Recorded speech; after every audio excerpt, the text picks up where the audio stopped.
RT has been granted a rare opportunity to visit Russia's crucially important military aviation center in Lipetsk, where they say they teach aircraft to fight and pilots to win.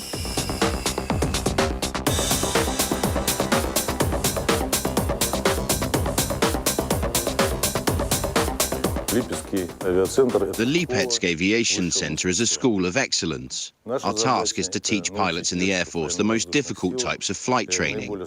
Our task is to retrain the flight personnel for new and modernized equipment. Also, one of the main tasks is the testing of new aircraft systems entering the service.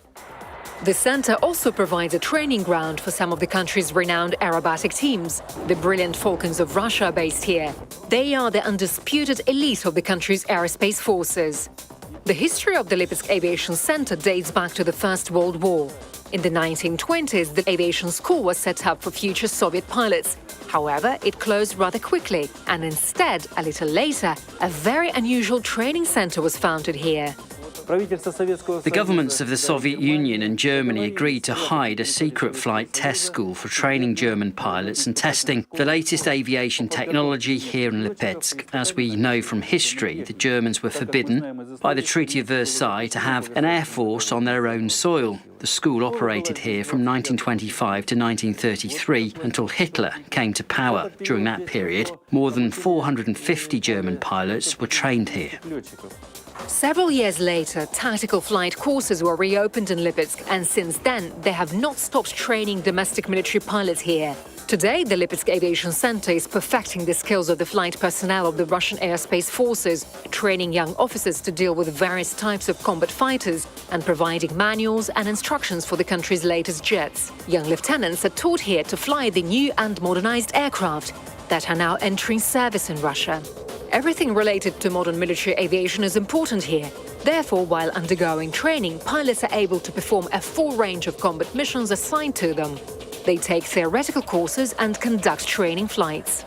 A reliable, multi-role, time-tested Su-30SM is a two-seat jet. It is controlled by a pilot and a navigator. But here at the Lipetsk Training Center, often senior pilots fly with youngsters, sharing their knowledge with them. Полетели. Release the brakes, increase thrust, afterburner, we're gaining speed, 100, 150, 200, 250, pull up, landing gear up, we're gaining speed, now you can pilot the plane.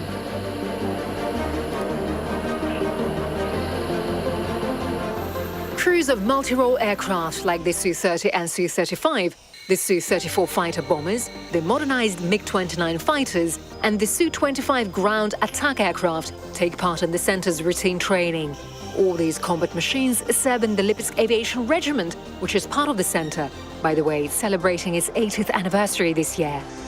The onboard equipment and armament of modern aircraft allow the military to carry out combat missions at any time of the day, regardless of the season and weather.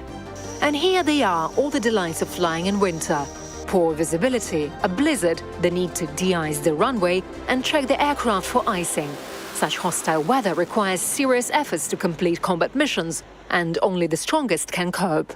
We are in central Russia. It's -20 outside, windy, very harsh conditions. But for people who work here, this is just their daily routine.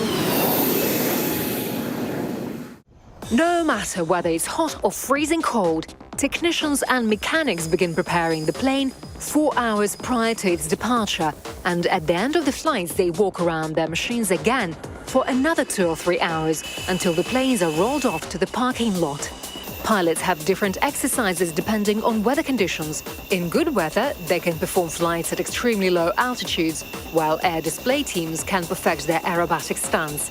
During difficult weather conditions, flights are aimed at fulfilling tasks above the clouds or at a firing range. Due to dense cloud, fog or at night time, pilots use coordinates which are received in advance to precisely fire at ground targets.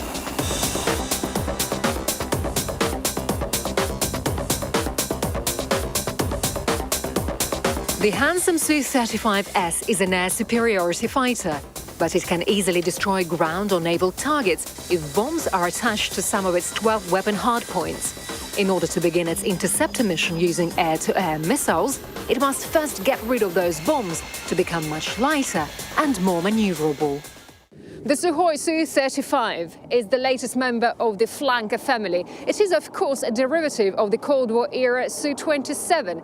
It is an air superiority fighter and a strike aircraft with massively improved avionics, airframe and engines.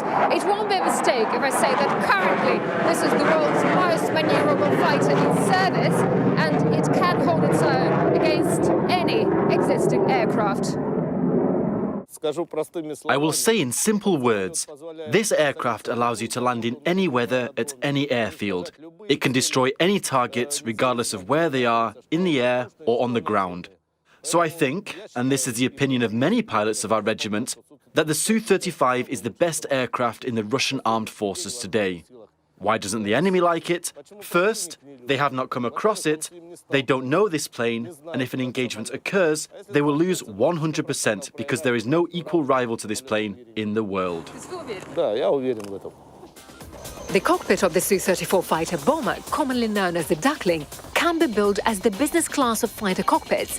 Here you can even draw yourself up to your full height during a flight, if of course you're not very tall. You can also warm up food and drink hot tea from the onboard flask. The cockpit of this aircraft is designed in a way that the pilot and navigator do not sit one behind the other, but shoulder to shoulder. I always wanted to fly this Su-34, and it worked out. I'm happy. My dream has come true. When you get into the cockpit of this aircraft for the first time and start performing flights, you immediately feel the navigator's shoulder, his help. You quickly get used to this and start to love this aircraft.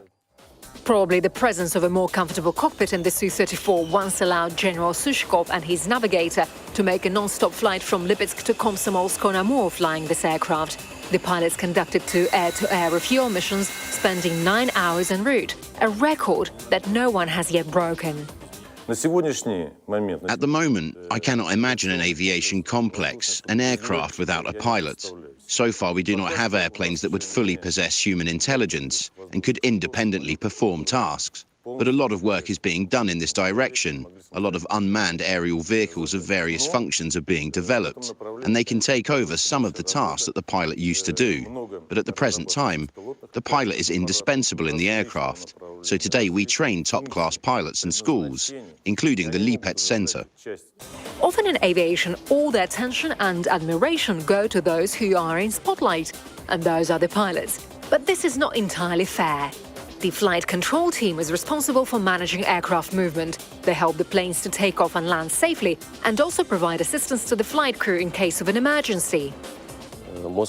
This is the nerve center of all the flights. Here, we lead the pilot. We say where to fly, at what altitudes. We are the eyes of the pilots on the ground. We see them, they do not see us. So we help them to carry out their missions. By the way, when it comes to the most technically difficult tasks for pilots, they usually do not mention the weather. But they do note that air-to-air refueling, close-range combat at low altitude, and perhaps landing on a deck require real art. Although the deck maneuver is not particularly relevant, given that Russia is not eager to build aircraft carriers because it has a defensive doctrine.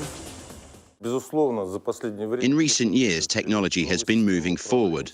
New control systems, weapons control systems, aircraft control systems have been developed. Today we are talking about 4++ generation aircraft, the new planes that will enter service with the Lipetsk Aviation Center this year. Earlier we said that young pilots couldn't fly such aircraft. They are technically complicated jets.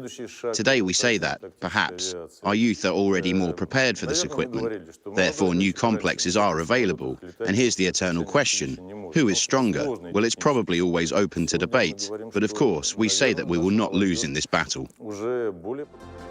This year, the Lipetsk Aviation Center is celebrating several anniversaries. It will also take part in the Victory Day Parade and the Max Aviation Show. That means that soon we'll have the pleasure of watching spectacular flight performances that, judging by millions of views on social networks, bring joy to a huge number of fans all over the world. Yulia Shapovalova, RT.